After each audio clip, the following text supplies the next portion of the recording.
সকালবেলা রুটি পরোটার সাথে একঘেয়েমি সবজি খেতে খেতে আর ভালো লাগে না। একটু ইচ্ছা করলো হোটেল বা রেস্টুরেন্টের স্টাইলে সেই ছোলাটা খেতে। আর সেই ছোলাটা যেভাবে হোটেল বা রেস্টুরেন্টে রান্না করে আজকে সেভাবেই একদম রান্না করে দেখাবো।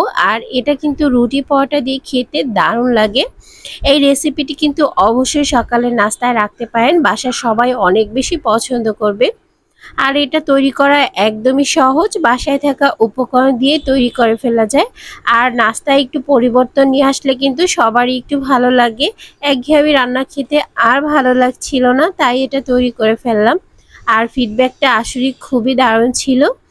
তো কিভাবে তৈরি করলাম সেটাই একটু শেয়ার করছি। প্রথমে এখানে ফ্রাই প্যানে আমি তেল দিয়ে দিচ্ছি, আর এখানে আমি পেঁয়াজ দিয়ে দিচ্ছি হাফ কাপের থেকেও কম। এখানে বড় সাইজের 3টা পেঁয়াজ কেটে দিয়েছি আমি।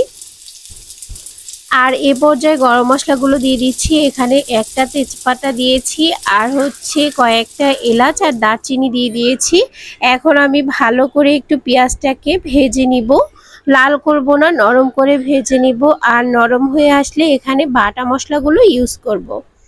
আর বাটা মশলা হিসেবে এখানে আমি এবার দিয়ে দিচ্ছি জিরা বাটা 1 চা চামচ, কাশ্মীরি লাল মরিচ বাটা 1 চা চামচ, রসুন বাটা 1.5 চা চামচ, আদা বাটা 1 চা চামচ। বাটা মশলাগুলো এখানেই শেষ, এগুলোই নেব। সামান্য পরিমাণ পানি দিয়েছি মশলাটা ভালোভাবে কষিয়ে নেওয়ার জন্য। মশলাটা কষাতে হলে পানির অবশ্যই প্রয়োজন আছে, কিন্তু অল্প পরিমাণ পানি দিতে হবে, বেশি একদমই দেওয়া যাবে না। হলুদের গুঁড়া দিয়ে দিচ্ছি হাফ চা চামচের মতো, লবণ দিয়ে দিচ্ছি 1 চা চামচের মতো, লাল মরিচের গুঁড়া দিয়ে দিচ্ছি হাফ চা চামচ। যেহেতু কাশ্মীরি লাল মরিচ বাটা দিয়েছি তাই মরিচের গুঁড়াটা একটু কম দিয়েছি। আর এই ডালটা কিন্তু একটু ঝাল ঝাল খেতে ভালো লাগে।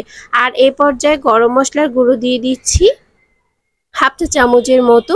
এখন ভালো করে একটু নেড়ে চেড়ে নিচ্ছে।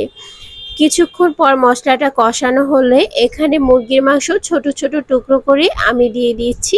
আপনারা চাইলে কিন্তু মুরগির যে হাড়গুলো থেকে যায় সেটা দিয়েও এই ডালটা রান্না করে নিতে পারেন। খুবই মজা হয়, বাসার সবাই আশা করছি অনেক বেশি পছন্দ করবে।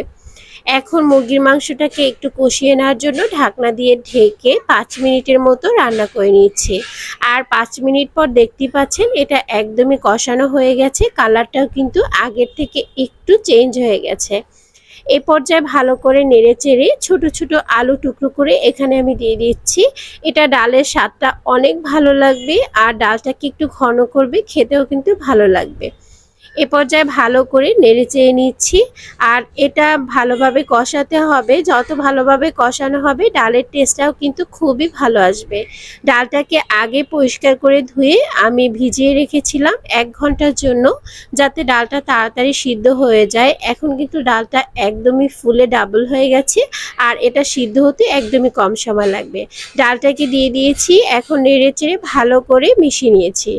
এই পর্যায়ে আমি একটু গরম মশলার গুঁড়ো আবারও একটু দিয়ে দিচ্ছি। আর গরম মশলার গুঁড়ো দিলে কিন্তু এই ডালটা খেতে খুবই ভালো লাগে।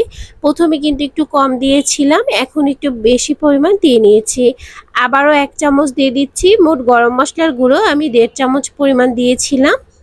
এখন ভালো করে একটু নেড়ে চেড়ে নিচ্ছি। অতিথি আপ্যায়নেও এই ডালটা রাখতে পারে সকালের নাস্তায়, সবাই অনেক বেশি পছন্দ করবে আর সহজেই নাস্তাটা করে নিতে পারবে।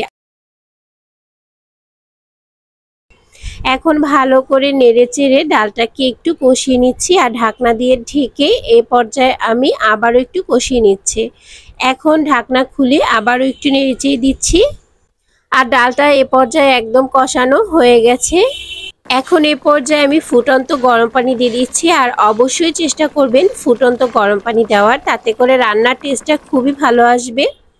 আর ডালটা খেতে একদমই পানসে মনে হবে না। ঢাকনা দিয়ে ঢেকে আমি 15 থেকে 20 মিনিটের মতো রান্না করে নিয়েছিলাম।